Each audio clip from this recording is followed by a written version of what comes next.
can hear me. I can hear me, so I think you can hear me. I'm Mark Hamlet, I'm provost, and I have three delights. One is I'm delighted to welcome you all to the Buhl Lecture today. Two is I'm delighted to welcome our presenter today. And three, I'm delighted to welcome the person who's going to introduce our presenter, and that's Fred Gilman. And before calling him up, I want to just point out the linkages that exist between the lecture today and Dean Gilman. Fred, after getting his PhD from Princeton and going to Caltech, joined Stanford and the Stanford Linear Accelerator Center. He was there for, I don't know, 20 years. So there is that connection. Fred is also, of course, our Buhl Professor of Theoretical Physics and sponsor of the Buhl Lecture. And Fred is, of course, the Dean for the Mellon College of Science. Fred Gilman.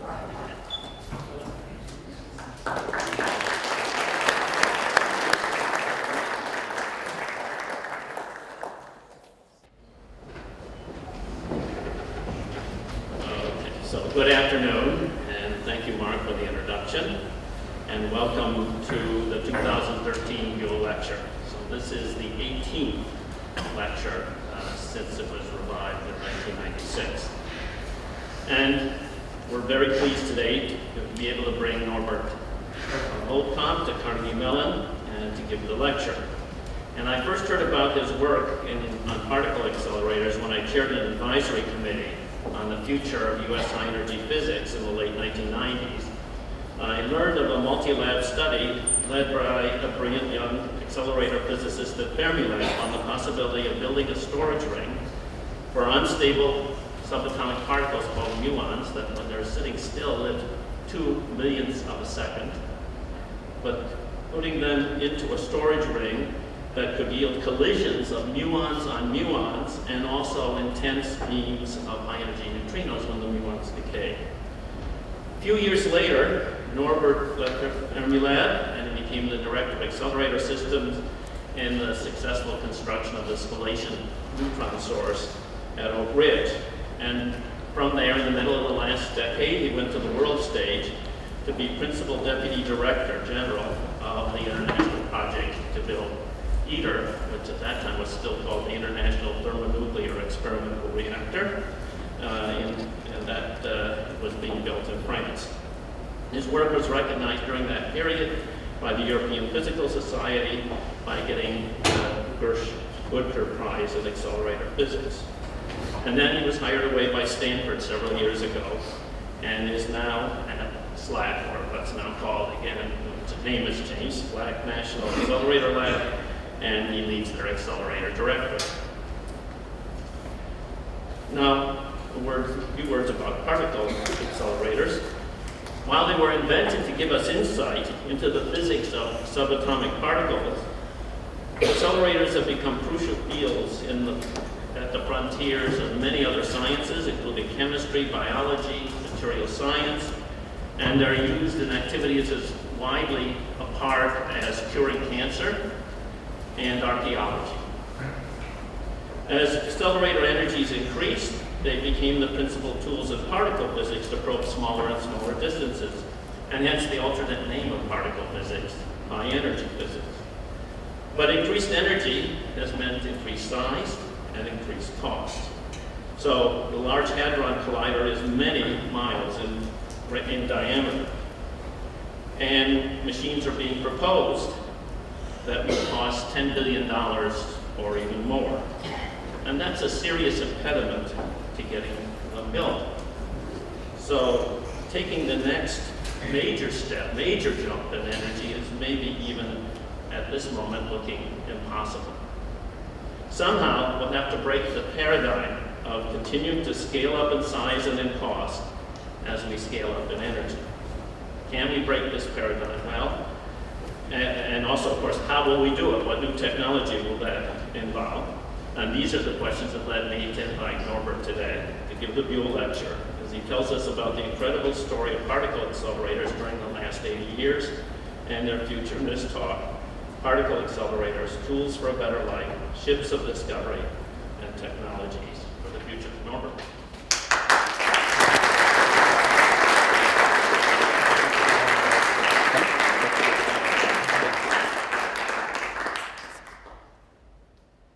So, that works? Yes. So first of all, I have to apologize since I was asked whether I'm in a time machine. I'm not. So this is April, right? 23rd. Apart from that, I think the talk is okay. You can imagine how long I worked on this talk, and you can tell me afterwards whether it's worth it. So I'm very glad to be here. Frank, thank you very much for inviting me. Thank you very much for the university to host me and for you to come to my talk. So I will share with you a lot of opinions, not so many formulas, but opinions and ideas, and maybe a little bit of experience on what's going to happen to high energy physics. I'm very glad to be here and as part of the Buhl Lecture. I'm not sure that anybody from the Buhl Foundation is here. If so, thank you very much for supporting it in one form or the other. And I, of course, did a little bit of study on the internet, and I found this nice description of the history of the Buhl Lecture. And the professorship established in 1961. And 1961 is a particularly good year because I was born in 1961.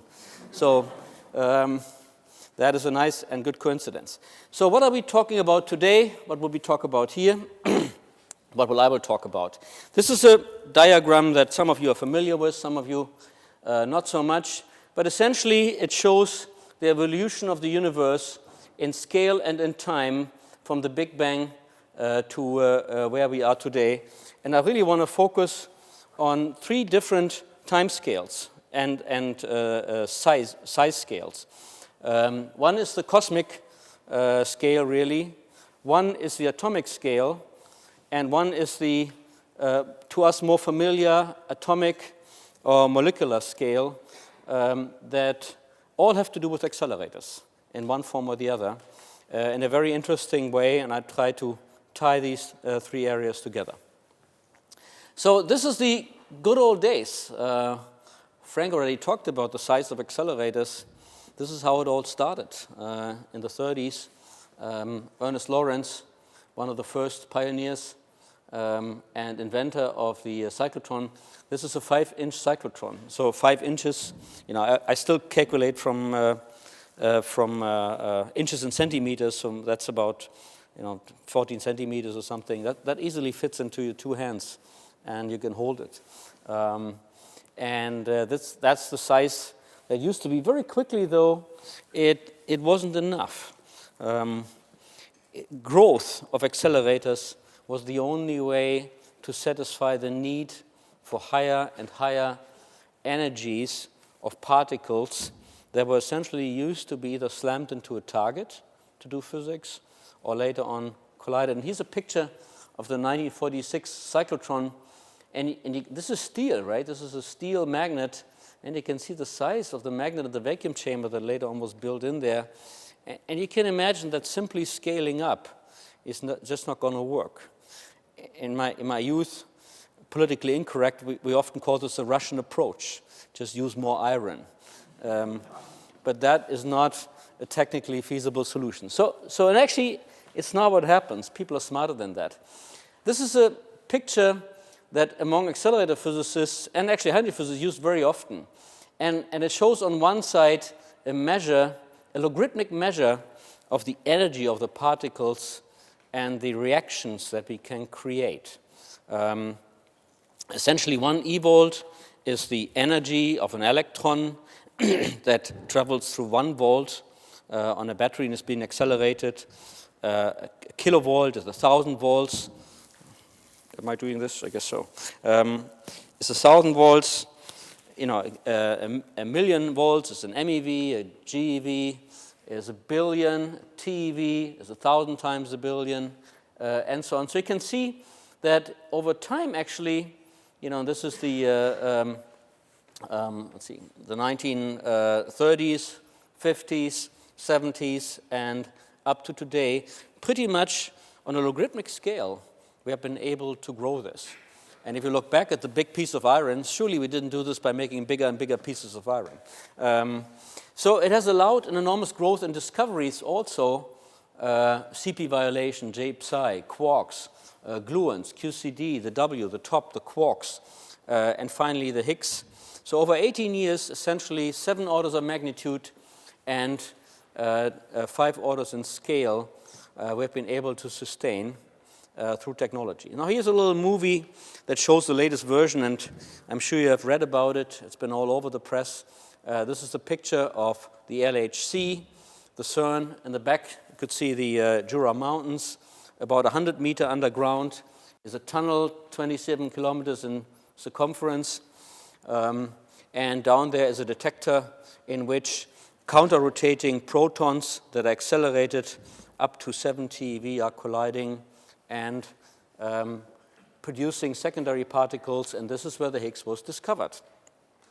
Now, again, looking back and looking at the larger scale accelerators on energy, logarithmic versus cost, normalized per GeV, you can actually, physicists like to do this, right? They like to scale everything and, try to make plots. And logarithmic plots, especially when they're log plots, they are, they always make some kind of a straight curve. So this is a straight line, and the coefficient is 0.28. So some people argue now, if you make the machine, keep the technology, just make them bigger and bigger, it doesn't just double the cost. You actually benefit, right? If you go higher and higher in energy, actually, if you can maintain that ratio, it's not so bad. Well, I'll tell you in a minute how bad it is. Nevertheless, there is now ideas around to scale up even what we have today, which is the LHC and 7-on-7 TeV collisions, which we haven't really achieved yet, going up to 100 TeV. So another factor of 10, or maybe even a factor of 100. And you can see, if you believe that scaling, then the cost of this machine is only 2 times the LHC, or at 100 times, 5 times the LHC cost. Anyway, so the question is, can we do this? And big projects need a lot of thinking, a lot of preparation. We need to start thinking about it today in order to fulfill the demands in the future. And the demands that we have today in physics are not only at the energy frontier, they are at the intensity frontier and the cosmic frontier. And this is how we, the particle physicists, like to think about the universe, the questions in science that we have. There's questions related to higher and higher energies, which allows us to look at smaller and smaller scales. There's things at the cosmic frontier that have to do with observations that have revolutionized our insight into the universe and what's out there. And there's questions on the intensity frontier that allow us to make precision measurements. And of course, there's an overlap between all three of them that is very important to understand. So they couple to each other, they talk to each other. Now, what is true is that at the energy frontier, the US has lost the lead. In the US, people like to talk about leadership and leadership positions. That leadership positions is not anymore here in the country. It used to be at Fermilab, which is a national laboratory close to Chicago, where for more than 20 years, the energy frontier basically was hosted. A couple years ago, that went to CERN with the LHC. At the intensity frontier, there's a plan, it's called LBNE, I'm not going to talk about it very much, it's a neutrino program, essentially, that might bring us back to a leadership position in the US, but we're definitely not there at the moment, that's for sure. And then there's something where we actually possess a leadership position, which is the cosmic frontier, and indeed the US is leading in many ways research in this area, and does it very well in some sense, certainly in the sense of getting Nobel Prizes, very recently one at Berkeley.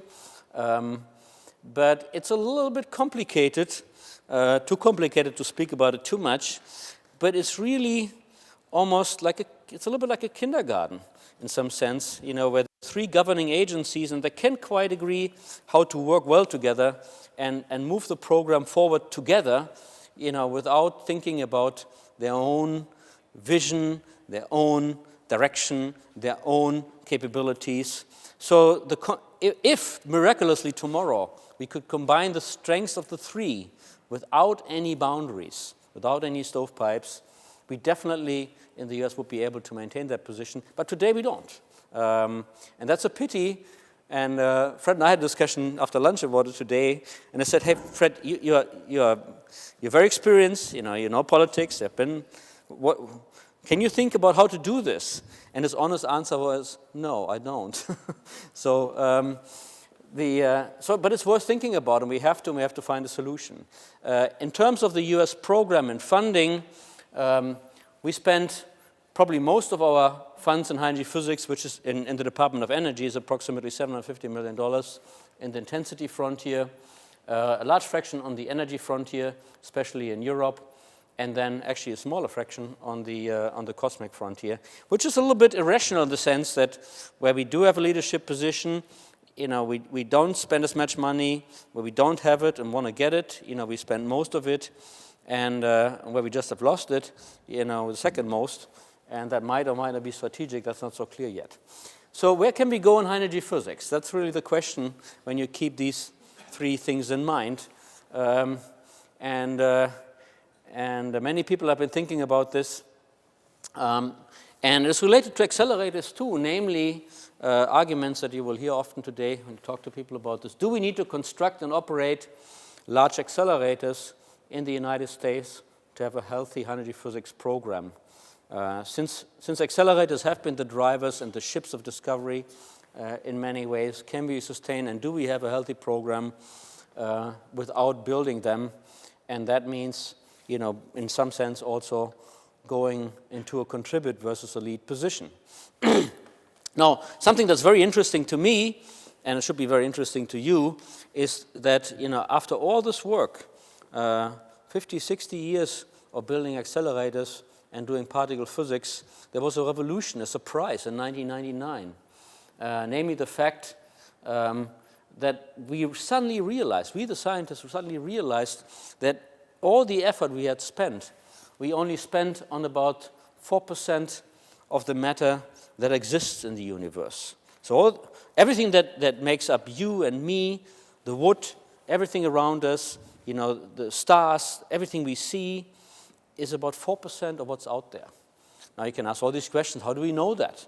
Well, we know that from observation. We know that the universes accelerate much faster than they could possibly do if we would know what the mass out there is. And there was an observation and a proof recently, and that got a Nobel Prize. We also know that star formation would not be working and functioning and resulting in what we see today if there wouldn't be something like dark matter. So dark matter and dark energy are actually dominating what's out there, and we have really no idea today on what it is. Now, if something is intriguing to a scientist, that should be intriguing, and that is what the cosmic frontier is about. So if you ask me to make a bet, I would bet that an investment in that area will lead to many more Nobel Prizes and ideas and insights into science than much of the other stuff we do. So accelerators have access to some of this. The LHC actually might or might not find, we don't know that yet, since we don't really have a theory of what dark matter and dark energy is, might have insight into this sector and even find a particle. It could be a particle. It could be another particle. It's not the Higgs, we know that, but it could be a particle, could be related to the Higgs, and we're looking at it. Now, how do we do that on the cosmic frontier? We are building Earth-based telescopes, very complicated telescopes. Now, what does that have to do with accelerators? It has to do a lot with accelerators and with particle physics, certainly, because these telescopes that we build today are not anymore telescopes like you and I have them at home. They are telescopes that are almost like a particle detector in LHC. They have data rates, data input, data streams that are of the same scale. They have detectors that are of equal or higher complexity, and they can only be built actually in an infrastructure that national laboratories and major investments can provide. So here's a picture of LSST, something people here at Carnegie Mellon as well as at SLAC, very heavily involved in. It's a telescope somewhere in South America.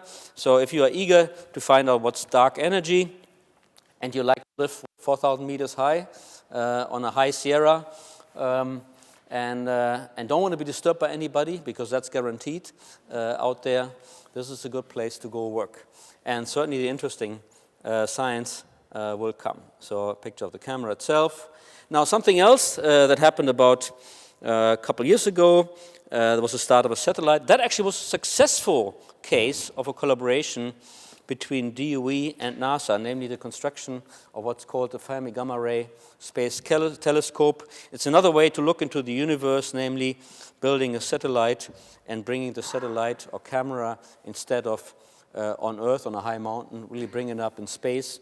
Obviously, it's much less disturbed by the atmosphere. And doing this camera, which looks at the universe with X-ray eyes, revealed an enormous amount of information and data already from the universe. So this is a picture, basically, as the camera looks into the universe, basically through the Milky Way.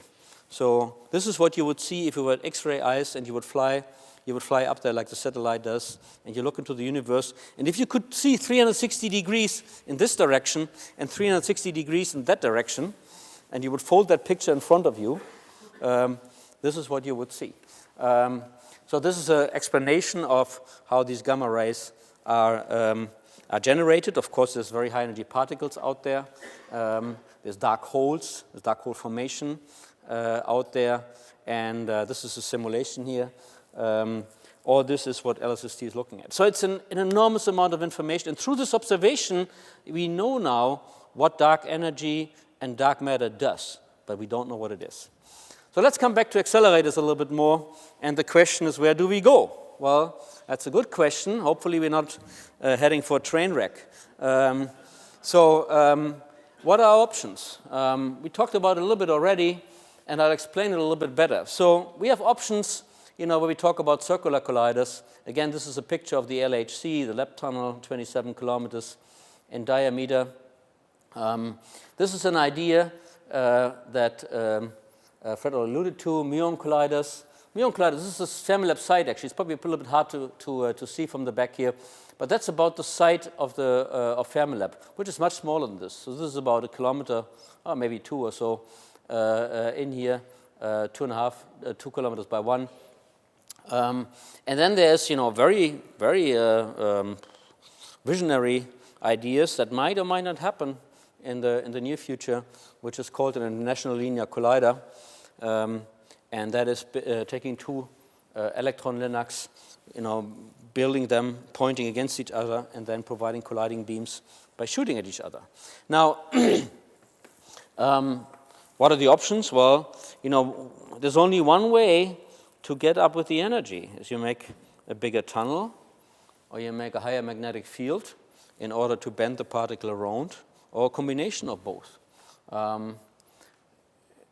People at CERN talk about this, they call it the LHC upgrades, or LHC upgrades beyond LHC.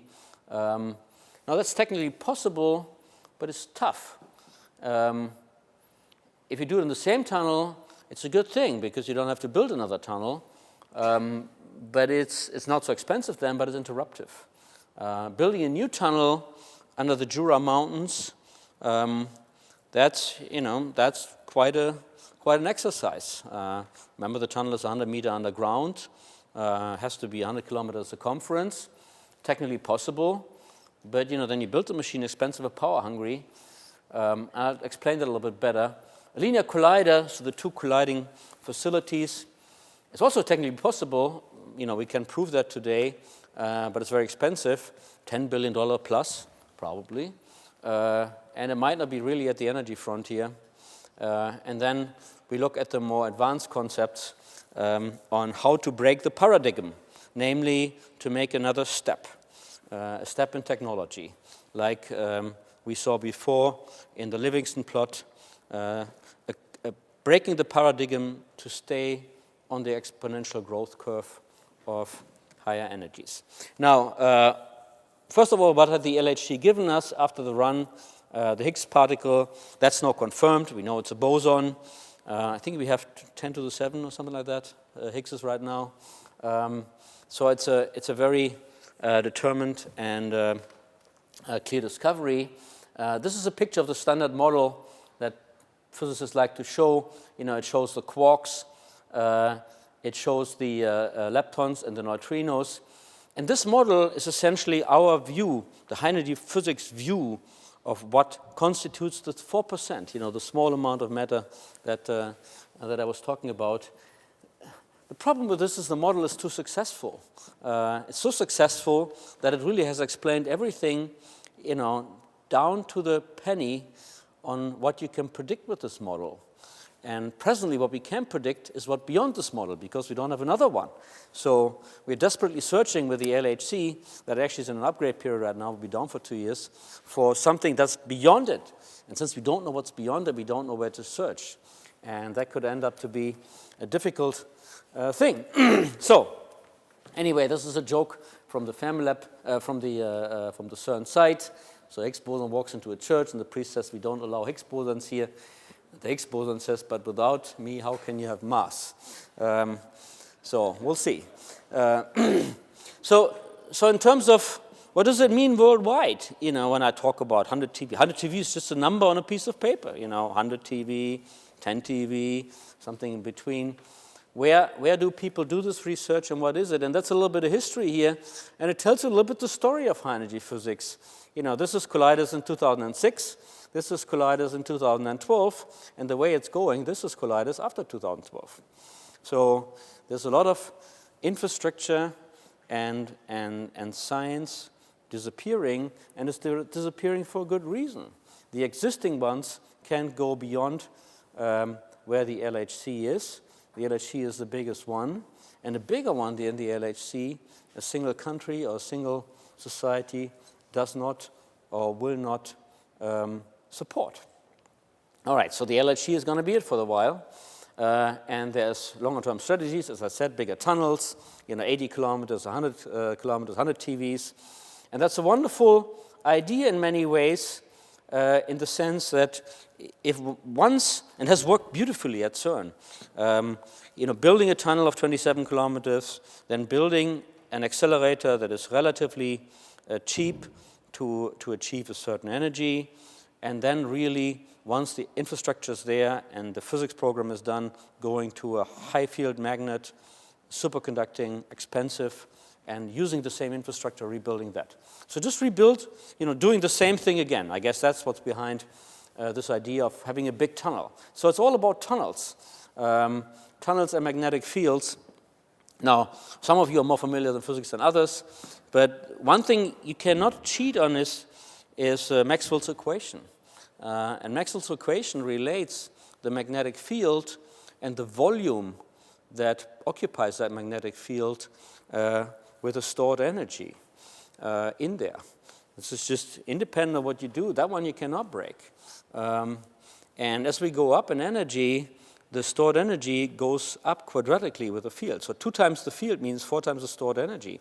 And just to give you an idea on LHC, so there's a 27-kilometer superconducting ring with 8 Tesla. The stored energy in this magnetic field, even so it's a tiny tube with a proton beam going through, is about a gigajoule. Now, to relate a little bit of gigajoule to what that means, a gigajoule of energy is equivalent to the kinetic energy of a TGV, of a high-speed train, at about 200 kilometers an hour. All right, so, of course you can double that, maybe you can handle that, but it certainly becomes more interesting, especially when this magnet quenches or something happens, you don't want to be close. That's for sure. So going up in field has the challenge of stored energy, and ultimately what that means is forces. It means if you go up in field, then the force, the steel, the simple mechanical structure required to support a magnet and make sure that it doesn't just collapse, goes up just like the stored energy, at least. And of course, the cost does too. So this is where the technology is today. We can relatively reliably and easily achieve 10 Tesla with CERN magnets, again, operate at about 8 or so, 8.8. And there have been prototype magnets of twice the energy, but not much more than that. Beyond that is really right now into the future, maybe special materials and high TC superconductors can do that, but that's certainly far out. Doesn't mean it's not possible. Nevertheless, having the tunnel is everything. So it's an infrastructure, right? The idea of having a big infrastructure, a relatively cheap but interesting relatively cheap physics program to begin with, and then growing the programs inside that infrastructure. I'll come back to that idea. So a word of caution, can we build any of the above? Trust me, I'm an engineer. Sure, of course we can. Of course we can scale present technologies up. The question is really, will anybody let us? It's not that we can. Will anybody let us? Now, who is anybody?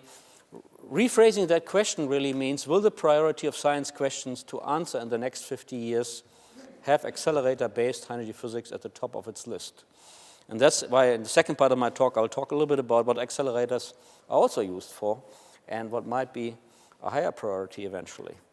So there's another example that I went to personally, and I want to share this personal experience a little bit.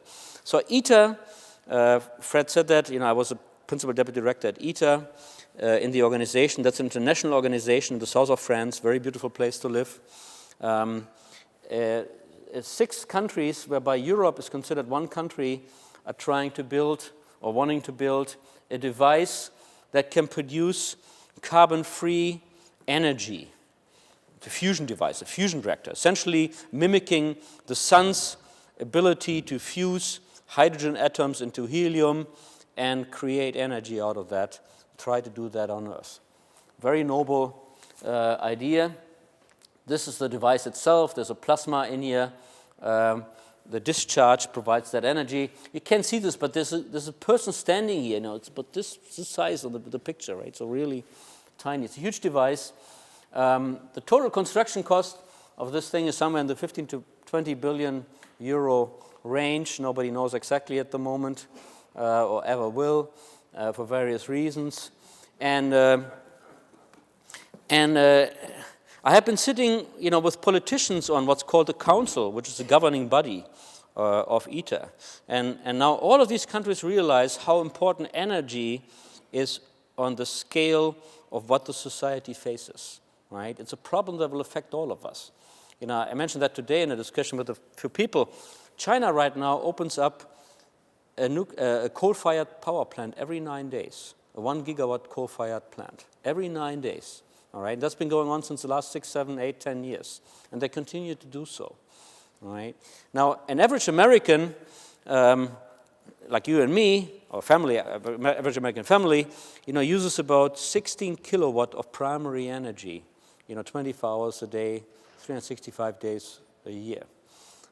A European family is about half of that. It's about 8 kilowatt. Chinese family is about 1. An Indian family is about 400 watts. And very soon there will be more Chinese than Indians. And everybody wants to have a refrigerator. So it's really a scale of a problem that the governments realize. And still, if you would have joined me in some of these council meetings and how these people would have argued about $5 million or $10 million facing that problem on many fronts, not just in ITER, but on many fronts, it's amazing.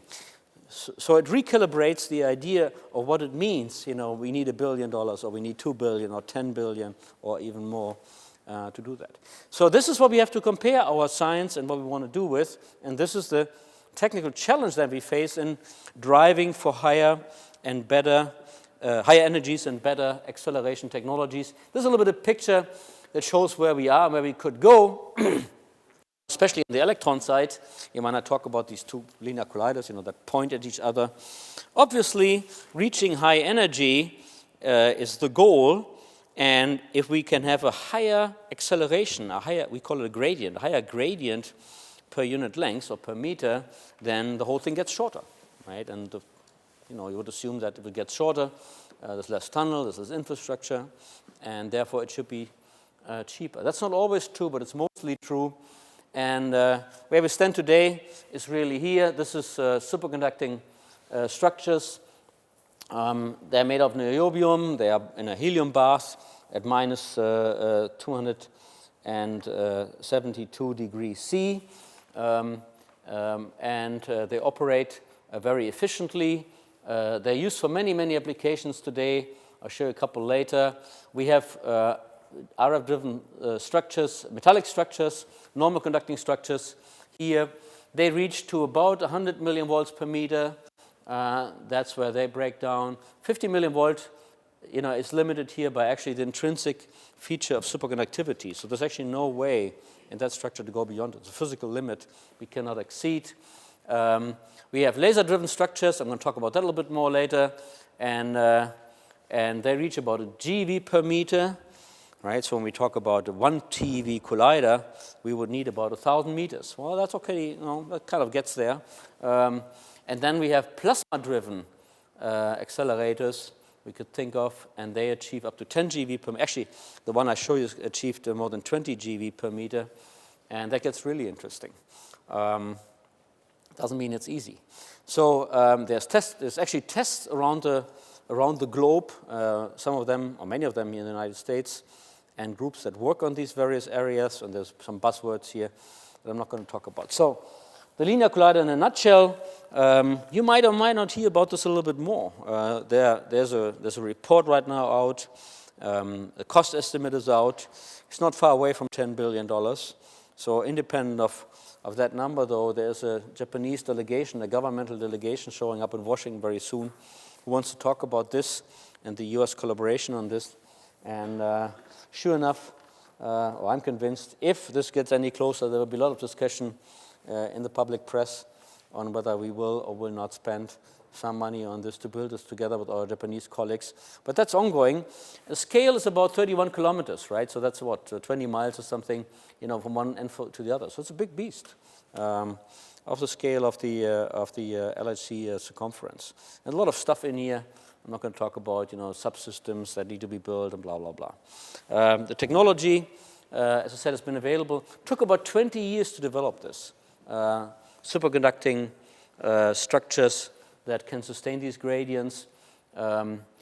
These technologies are now used for all kinds of other things, like the spallation neutron source in Oak Ridge that I built the accelerator that was responsible for is built with this technology. There is free electron lasers that are built with these technologies. It became widespread, but it took 20 years to do this. Plasmas are more interesting, and a plasma is a fourth state of matter, right? You're familiar with those, most of them actually. There's solid, there's liquid, there's gas, and then a plasma is the fourth state. And really what that means is it's a state of matter where the electron is detached from the atom, and everybody has that at home. Every fluorescence lamp, is essentially a plasma discharge. And there's a picture here of it. But plasmas, once they get ionized, don't break down anymore because they're broken down. There's nothing to break down anymore. And it's really intriguing. Now, forget all these equations. What really happens in these plasmas, and you can see there's a positively charged particle here, an electron here. If you're excited with the right structure, with the right electric or magnetic field, what will happen is that the electrons and the protons will do this, right? They will just oscillate. Sometimes actually in sync, depending on what you do. And with the right excitation, that's called a plasma wave. Now, in a plasma wave, you can easily achieve fields of 1 GeV per meter and more.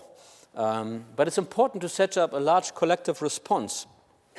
And the way to do that is, and that's a picture of SLAC. This is where I work. It's actually very nice. This is Stanford University. Sun shines a lot.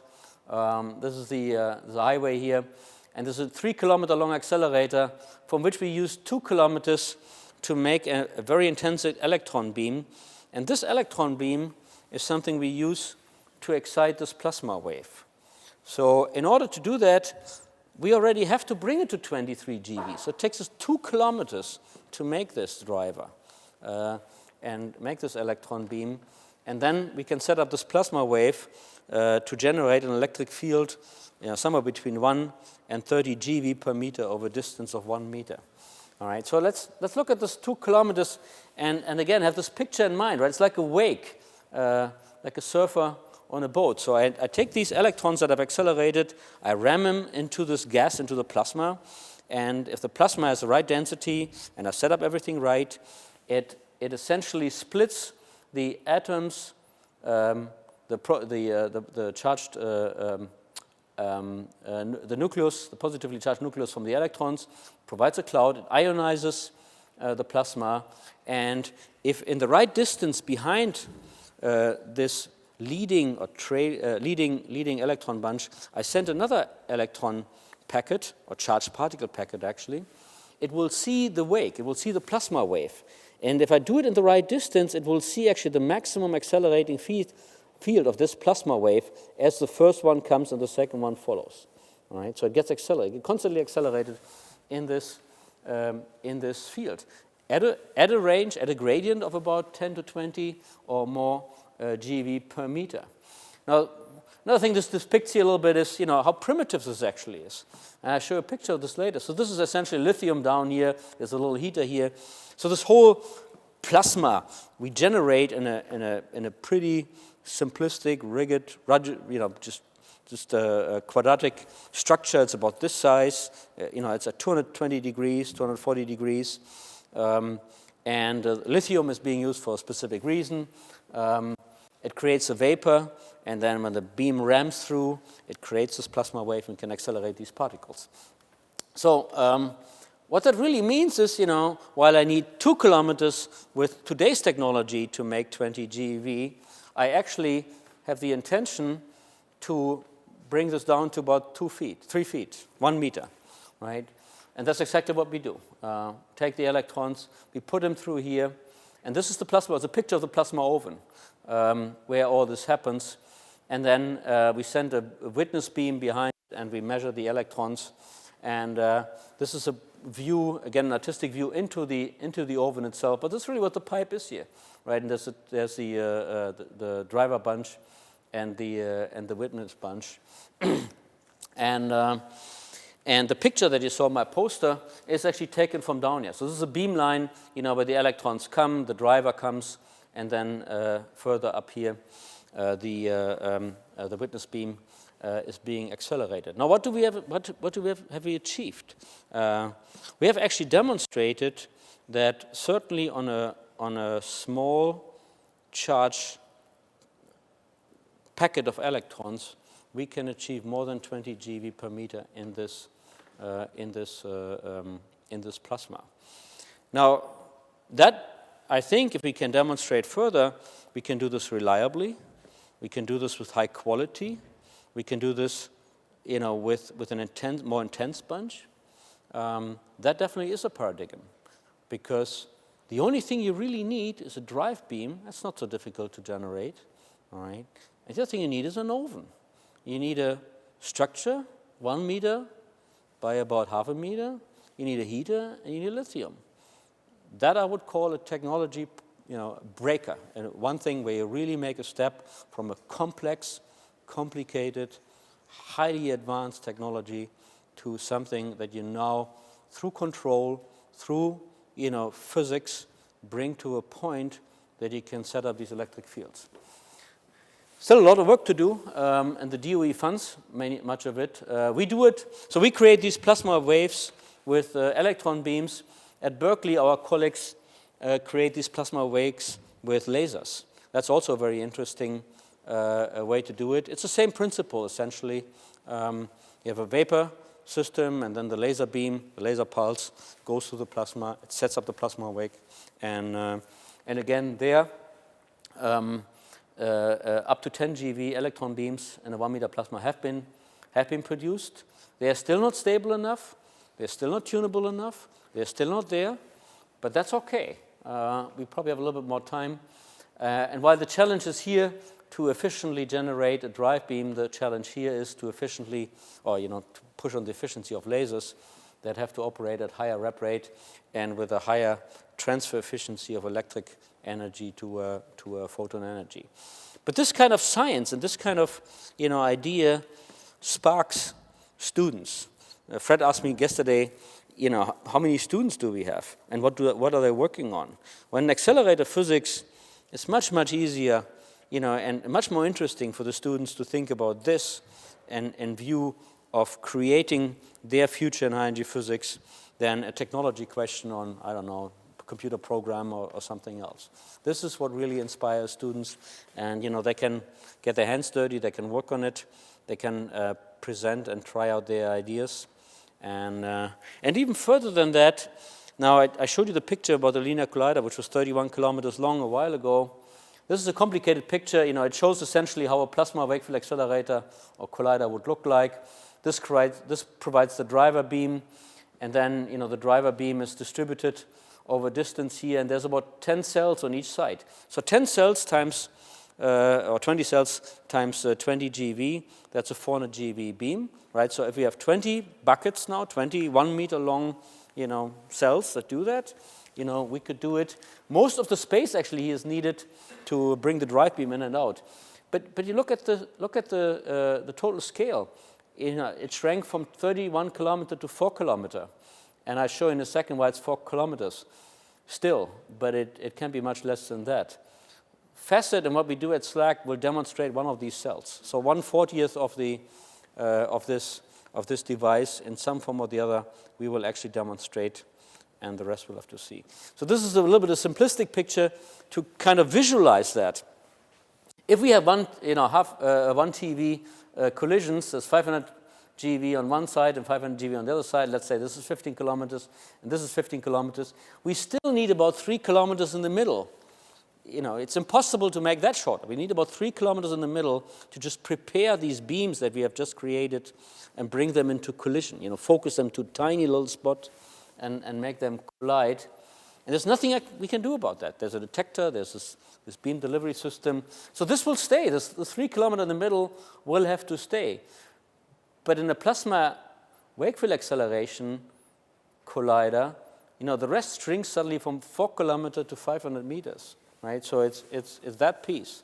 So come back to my old argument, right? The building an infrastructure, having a tunnel, and then a relatively compact, cheap, nothing's cheap, but having a lower cost facility to begin with, and then something to upgrade.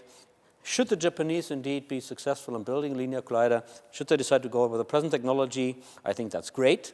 At the end of the day, it will give us a 30-kilometer infrastructure that, 20, 30, 40, 50 years from now, when we talk about the next but one step in energy, I can fill up with this technology and actually, go up to 2 TeV, 3 TeV, and even higher. So there's a vision. There's still a challenge, but there's a vision. Muons are a little bit more complicated in the sense that, and there's a picture here really on what that means. Again, there's a Fermilab site. There's a lot of circles and things like that. There's a vision laid out on how to make muons. Now, muons have the particularly nasty feature that they only live for 2 microseconds, 2 millionths of a second, unless you make them very fast. If you make them very fast, we know that from Einstein, right? Then they live actually longer. So we have some more time to accelerate them and bring them somewhere. The other nasty feature they have is they are very difficult to create. Essentially, what we do is we take an intense proton beam, we slam it into a target, just like that, and then out comes pions, and the pions we have to collect. And like a snowball hits a wall, and splashes the snow all over the place. The muons come out, the pions come out the same way. They come out with big angles. So that's nasty because, once the pions decay and there's muons, they go into all directions. And that's not what we want. We need very focused, very small, well-aligned particle beams. And to do that, we call it cooling. We need to cool them. We need to essentially bend each individual particle, around and reduce their spread. Now that only we can do at low energy, and low energy we don't have much time because the muon dies and so on. So what's the real paradigm? Can we do that? Well, this is a picture of the spallation neutron source. This is what we built for material science in Oak Ridge, Tennessee. That's a 1.4 megawatt facility, 1.4 megawatt proton beam facility. It cost about $1.4 billion to build this. So certainly we can make an intense proton beam. There's no question.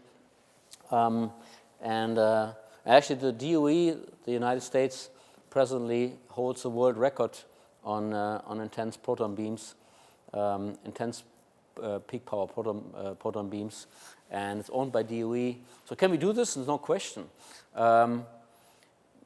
But then making muons out of that is not so easy. As I said, you have to ram it into targets, you have to collect the muons, you have to cool them, you have to accelerate them. And what that really means, apart from another nasty feature I'm going to talk about here in a second, is this. Let's assume we can do all that. Let's assume we have created the muons and you have cooled them and they're bent down and all of that. We are limited in beam energy by neutrino radiation. So these muons, once we have used them and they circulate for a while, they decay. And one of the decay products is a neutrino. Now, many of you probably know neutrinos don't interact very much. But the problem is once we have created such an intense muon beam, there's actually so many neutrinos that some of them do interact. And some of them is enough. So think about a ring down there, underground, 100 meters, something like that. And there's a straight section, and the muon beams go around and they decay. And all the ones that decay in the straight section, they go now pointed in one direction with a very intense neutrino beam. There's nothing that stops the neutrinos. Basically, there's nothing that can stop a neutrino. Actually, in fact, if you try to stop it, and this is what this shows, if you try to put a wall between you and the neutrino beam, you actually create more nuclear interactions. So the purpose that you try to intend by shielding yourself from the neutrino beam is what you can't do. Now, I used to joke, some of these layouts and designs we made on neutrino facilities like this is, they had beams pointed either to certain detectors, on the East Coast or the West Coast, and some pointed to Canada, some pointed to the South. And when we had the discussion about, where to point them best, I think the answer, we definitely don't want to point them to the West Coast because there's too many highly paid lawyers, that will complain about irradiating their families with neutrinos. And indeed, the neutrino radiation is intense enough that it produces nuclear interaction that you go visibly beyond the natural radiation that you see from Earth. So it's not so easy. There's nothing you can do about it. And it gets worse as you go up in energy. So it's a little bit nasty. So we're actually limited to a few TeV on a neutrino source. Another thing is, and it makes a big difference, right? And I didn't talk too much about it, but remember the picture of the plasma wave-field accelerator, right? So I demonstrate one box. That's the goal of our R&D program. And then I multiply this box, 20, 30, 40 times. Okay, so really what I have to do is I have to put my effort in demonstrating that one box works, and then I can scale it up. The same is true for magnets, LHC or big colliders. I have to demonstrate that I can make a magnetic field in one magnet, and then once I've demonstrated that, I can scale the production up industrially to 1,000 magnets or 2,000 magnets, and this is exactly what LHC did. This is where much of the cost comes from. In a muon collider, that's not so easy because you have so many different subsystems. Let's assume every box works a little bit different and has to have a different function. And every function needs another infrastructure. Then actually, you not only have to develop not only one box, you have to develop 12 boxes. And once you have developed the 12 boxes, actually these 12 boxes have to be scaled up. So take this picture to a muon collider. This is really where it leads, namely to the fact that in all of these boxes, in all of these steps that are necessary for a muon collider, there's an efficiency factor in there. And as we all know, the power law is very powerful. It's called the power law. So if you load 5% at each step, and you have 95%, to the 12th power, then that's quite a small number. So you lose very quickly in terms of ability to deliver the science that we want. Now, some people are more optimistic than others, and in the science community, you will actually hear people argue a lot about whether I think this is 95%, or you think it's 90, or I think it's 99, and so on. Fact of the matter is none of these have been demonstrated, so I used to call it the 12 miracles that all have to happen in a row. And this really is what limits it. So let's talk a little bit more about now accelerators in general. So this is kind of our options for high energy physics. This is what we're working on, this we'll follow up on. In the meantime, actually accelerators are around us, and in many ways that you probably don't even realize. I guess all of you have a car, right? Car with a tire. Did you know that all your tires are irradiated by electron beams? Probably not. So these tires, actually, the rubber is hardened through an electron beam process that is being used in the factories. All of us eat a lot of food, fresh food. The reason the food is fresh is actually that almost all of it is irradiated by electron beams or X-rays produced by electron beams in order to kill the bugs and the bacteria in order to store it. There's other examples here, some of them hopefully you never will have to see, but many people have to see. This is a radiation machine. It has a little 10 MeV accelerator in it, and it's used for cancer therapy. Company is called Varian. Varian is a world-leading company, makes about $3 billion a year in selling these machines. And Varian actually makes a SLAC every year, makes a 3-kilometer-long LINAC every year. If you take all these machines together and you add up all these little 20 MeV accelerators, it's about 3 kilometers of accelerator. So Varian has produced a much bigger linear collider already if you could put all these pieces together than anybody in the world. But there's competition coming up, of course. There's this European and especially Chinese competition on these machines. There's technology that has to do with light source. I'm going to talk about in a sec. Here's another device used for radiation. This is a device uses superconducting magnets. Some of you probably have been in it. It's an NMR. It's not called NMR. How's it called in the United States? It's a MRA.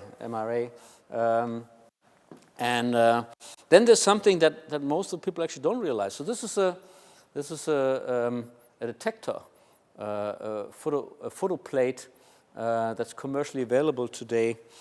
But these technologies really come out of high energy physics. That's where they really were developed. Of course, once they get industrialized and scaled up, the development goes much, much faster. But it's essentially a technology that comes out of building big high energy physics accelerators.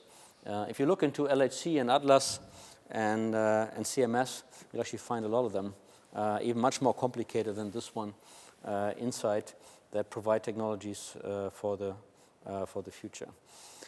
Something else we work on that has a lot of attraction for Homeland Security applications, for Department of Defense, for medical applications, actually, is compact accelerators. So this is one of those. This is a little fingertip, right? So there's a chip. It's a chip that has imprinted on it a structure, and the chip is produced. It's a grading structure, and when you couple in a laser field inside the structure, we can set up an electric field that allows us to accelerate electrons. Now, why do we want to do that? Well, for various reasons. One of the best ones probably is if you could do this reliably, and we could build an accelerator of this size, one would actually not anymore irradiate a cancer from the outside.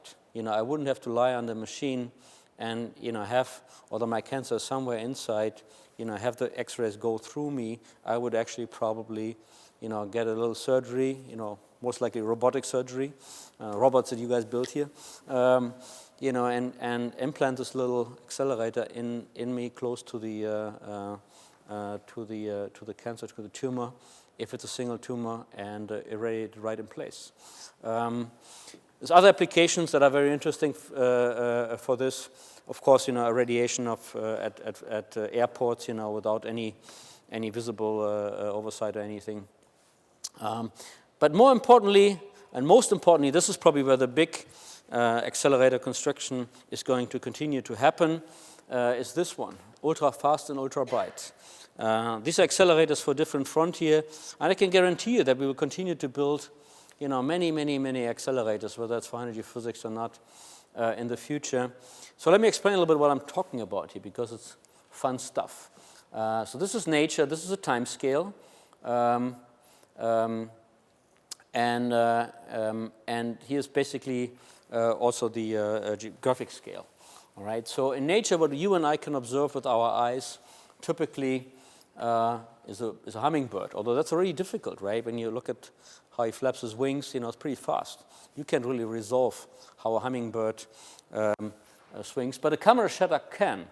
Now, Fred, I'm sure, knows this very well. This is a bet between Stanford and one of his close friends.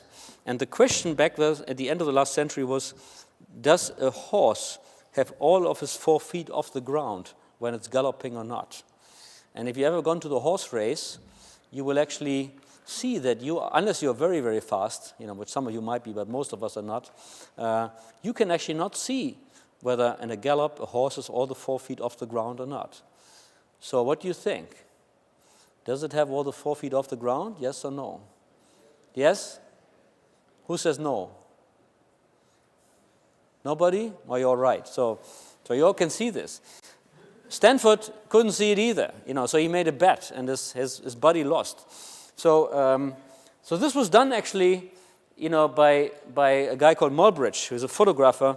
He got $20,000 back then, which was an enormous amount of money. He was rich basically after that. So what he did is, since the shutter time was way too long back then, remember, right? This was the days when people had to take the thing off the camera and put it on again.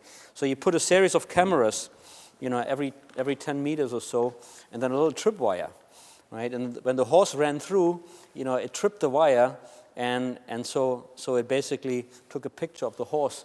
And this is a series of pictures that were taken from the camera. If you ever come to Stanford, there's a little museum. You can see that camera, and it's fun to do. So what it tells us really, what's behind the story is that shutter speed, the ability to resolve in time, allows us to open up a new universe. It allows us to see things.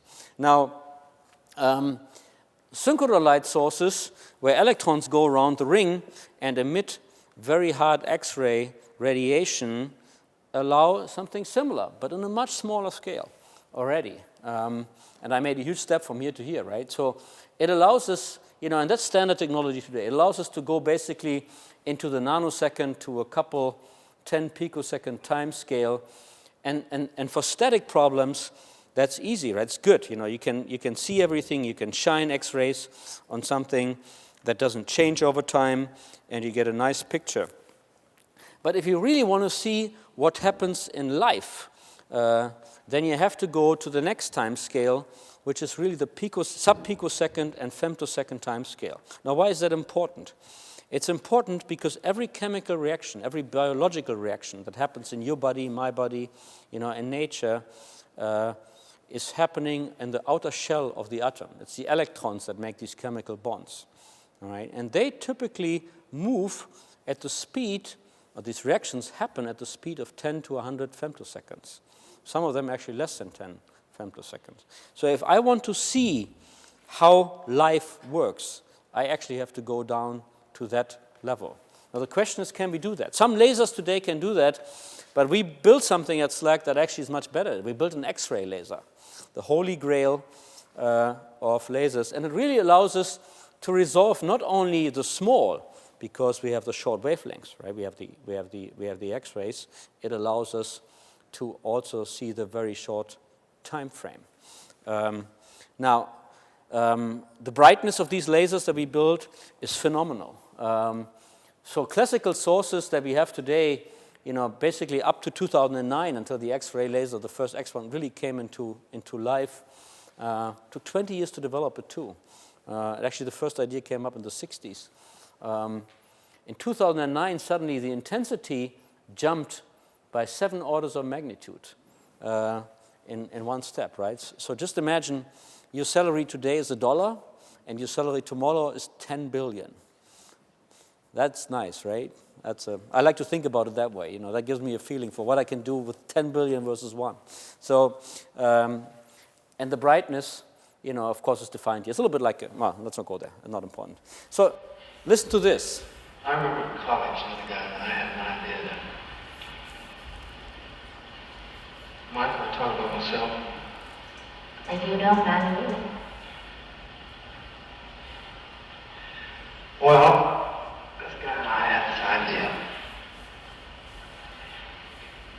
We wanted to find out what made the grass grow green. Now that sounds silly, I think it's the biggest research problem in the world today, and I'll tell you why. Because there's a tiny little engine in the green of this grass and the green of the trees that has the mysterious gift of being able to take energy from the rays of the sun and store it up. You see, that's how the heat and power and coal and oil and wood is stored up. Well, we thought if we could find the secret of all those millions of little engines in this green stuff, we could make big ones. And then we could take all the power we could ever need running from the sun's rays, you see. That's wonderful. I never knew that. We worked on it, worked. Day and night, we got so excited we forgot to sleep. If we make just one little discovery, walk on air days. Yeah. And what? Well, we left school. Now he's selling automobiles. On some strange thing called banking. All right, so this is probably one of the best explanations of photosynthesis, and it's an old problem, right? So being able to actually see this, believe it or not, we're surrounded by it, but today people actually do not understand how this works. How does a photon with an energy of less than half an eVolt, can create a chemical bond that's much more than an eVolt? How does actually the electronic transport inside the cell work? We all learn the principles in school, but we actually do not understand how it works. And the X-ray laser that, let's see, there's a movie not working. One more and then we'll stop here because I'm actually done. The X-ray laser allows exactly that. This is the light pulse coming from the laser. It's very intense, it's very short. And if we take a virus, if we take such a system and throw it into the laser beam, there's so many photons there, and they are so short and so intense that they have scattered from the electron before the electron really had time to move. So it creates a picture back on the plate from the living object, in a state of a frozen system at any point in time that reflects exactly what's going on. And if we now put these pieces together, we can make a movie on how these chemical reactions move through. We can make movies of viruses as they interact inside the cell. And this is really the quantum step, I would say, in Accelerators that's opening up and will come very soon. I want to close my lecture with this little movie and the vision of what accelerators can deliver for life. Thank you very much for your interest. I hope gave a little bit to you, gave a lot to me, so thank you very much, and I'm done.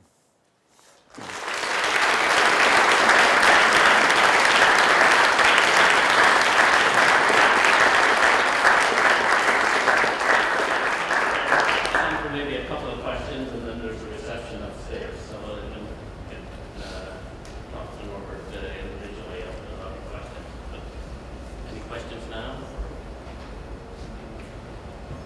Bob Burgess? Are the X-rays the limits in terms of producing the laser, or can you keep getting coherent produced radiation at even higher frequencies? So no, they're not the limit. In principle, we could go up to harder and harder X-rays, shorter and shorter wavelengths. Right now, for biological systems, which is really where most of the interest is right now, from industry as well as from research, we need about up to 15, 18, 20 kilo electron volt photons, and we can produce them with the present system. As we go up to higher energies and photon energies, we need better and higher quality electron beams. So there is a limit at some point in time, and effectively at that point another technology would take over. I don't have time to talk about quantum backscattering sources that actually increase as the energy goes up. There's interest for this and for particular reason that I'm not supposed to know about because I'm a foreign national and not a that people want to have those, but that they're particularly targeted at high Z materials. There's nuclear resonances that can be excited with these photons. So there's something to say. We're working on it. Another question? Down in the back? Why can't you reorient the neutrino beams that are causing all these problems with radiation to send that, say, out into space? Well, at some point they're going to go into space, right? They just have to come somewhere out of the ground. And that's the problem. If you have a circulating beam, take a perfect circle and put it underground somewhere, right? If there's no straight section, just a circle, it will radiate all around. There's nothing you can do about it, other than taking a hovering spaceship above ground and put the accelerator up there. But that's probably even more expensive. Yeah. Neutrinos are nasty, they have to stop. You need to invent a neutrino mirror. Yes. You're welcome.